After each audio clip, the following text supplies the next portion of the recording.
There is a certain magic to be found in the world of orchids, a family of plants that offers endless fascination. And among them, the Cymbidium stands out as a true aristocrat. With its long, elegant, grass-like leaves and magnificent sprays of waxy, long-lasting flowers, it brings a touch of the exotic to any home or garden. These are not shy, retiring plants. They command attention with their bold structure and spectacular blooms that can appear in a dazzling array of colors.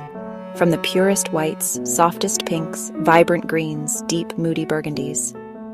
They are a statement, a living sculpture that changes with the seasons, rewarding the patient gardener with a display of unparalleled beauty. Their popularity, particularly across the temperate regions of the United States, is hardly surprising. Unlike many of their tropical cousins that demand the steamy conditions of a hothouse, Cymbidiums are remarkably resilient. They are often called boat orchids, and they hail from the cooler, high-altitude regions of Asia and Australia. Like any plant, a Cymbidium orchid will only flourish if it is given the right foundation, and that begins with what its roots are growing in. It is crucial to remember that these are not terrestrial plants in the way a rose or a dahlia is. In their natural habitat, they are epiphytes, meaning they grow on other plants, their roots clinging to bark and nestled in mossy crevices. Their roots need air, lots of it. So planting them in standard garden compost or potting soil would be a fatal mistake, as it would hold too much water and suffocate the roots, leading to inevitable rot and the plant's demise. The ideal potting medium, therefore, must be incredibly open and free-draining. You can purchase specialized orchid bark mixes, and these are often an excellent and convenient choice for the beginner. They are typically composed of medium-grade pine or fir bark chippings, which provide the structure and air pockets that Cymbidium roots crave. This mimics their native tree-side conditions, allowing water to flush through quickly while retaining just enough moisture. When you get the potting medium right, you are more than halfway to succeeding with your plant. It is the single most important decision you will make for its long-term health.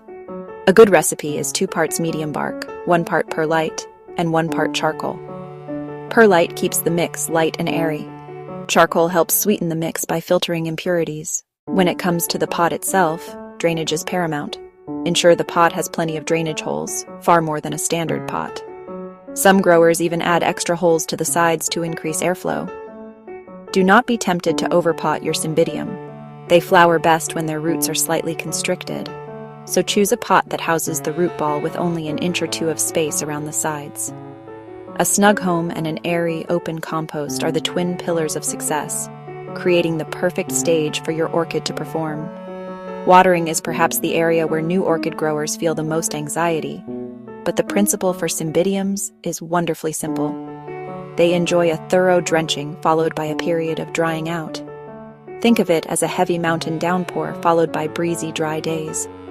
During the growing season, spring through to late summer, the plant is actively producing new leaves, pseudobulbs, and will be at its thirstiest. A good rule is to water thoroughly once a week, but it is a guide, not gospel. The best tool you have is your finger. Poke an inch or 2 into the bark mix. If it feels dry, water. The method matters as much as frequency. Never pour a little water on top of the bark. It will not moisten the medium and will run down the sides. Take the entire pot to the sink or use a bucket. Water generously from above. Let water run through and out the drainage holes for about a minute. This saturates the root ball and flushes built-up mineral salts.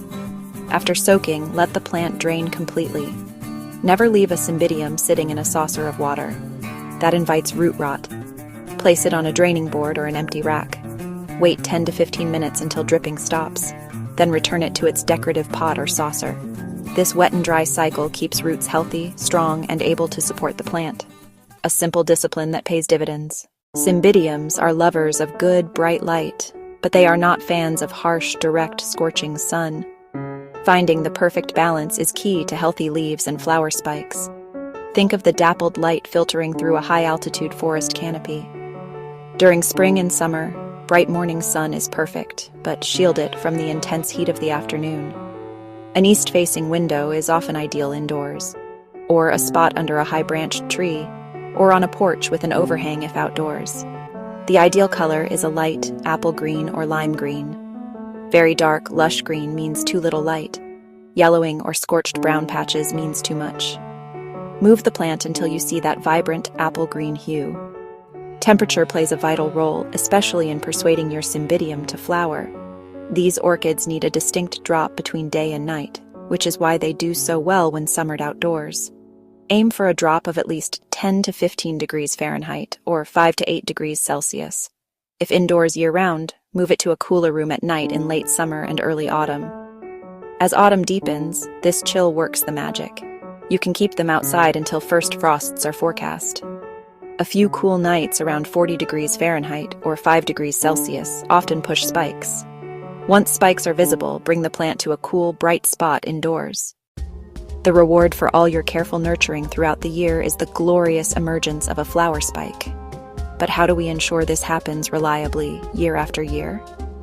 The secret lies in a combination of the right light, the correct temperature drop, the right feeding regime.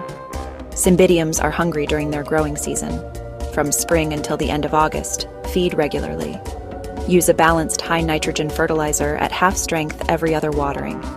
This fuels strong pseudobulbs. Pseudobulbs are the plant's energy storage units. Big, plump pseudobulbs mean stronger flower spikes. End of August, critical moment. Switch from high nitrogen to high potassium feed. Look for bloom booster or tomato fertilizer. Potassium encourages flowers, not leaves. Keeping high nitrogen into autumn equals leafy growth and fewer blooms. Continue high potassium at half strength until spikes are well developed and buds show color. Then stop feeding while in bloom. Cymbidium blooms can last 2 or even 3 months. Key: cool, stable conditions. Move plants out of direct sunlight. Keep them away from radiators. Avoid drafty hallways. A cool, bright room is ideal. Cooler conditions equal longer bloom life. Avoid fluctuating temperatures. Buds may drop. After the last flower fades, cut the spike at its base. Check if repotting is needed. If roots push out drainage holes, go slightly larger. Best time spring with new growth. If it skips a season post-repot, be patient. Blooms will return. Embarking on the adventure of growing a Cymbidium orchid is a truly rewarding experience for any plant lover. Whether you are a seasoned gardener or just starting out, do not let their exotic reputation intimidate you. As we have seen, their needs are logical and straightforward. They are honest plants. They tell you what they need through the color of their leaves and the health of their roots. All they ask is a little attention, a willingness to observe, and the patience to understand their seasonal rhythm. The joy you will feel when you see that first flower spike is hard to beat. I encourage you to find a space for one in your home. Start with a single, healthy plant from a reputable nursery. Ask questions. Feel the weight when dry and when wet. Look closely at its leaves and roots. This hands-on learning is what gardening is all about. There will be trial and error, perhaps too much sun one summer or you forget to water. The plant is resilient. It will likely forgive you. Each small mistake is a lesson, making you a better, more intuitive gardener. The process itself is where the real pleasure is found. The seasonal care, the summer feeding, the autumn chill, the winter flowering, the spring repotting, gives a satisfying structure to the year. It roots us in nature's cycles. It is more than a hobby. It is nurturing, for the plant and for ourselves. So give it a try. Welcome a Cymbidium into your life. Provide a bright spot, an airy mix, and the right rhythm of water and food. Be patient, be observant, and prepare to be captivated.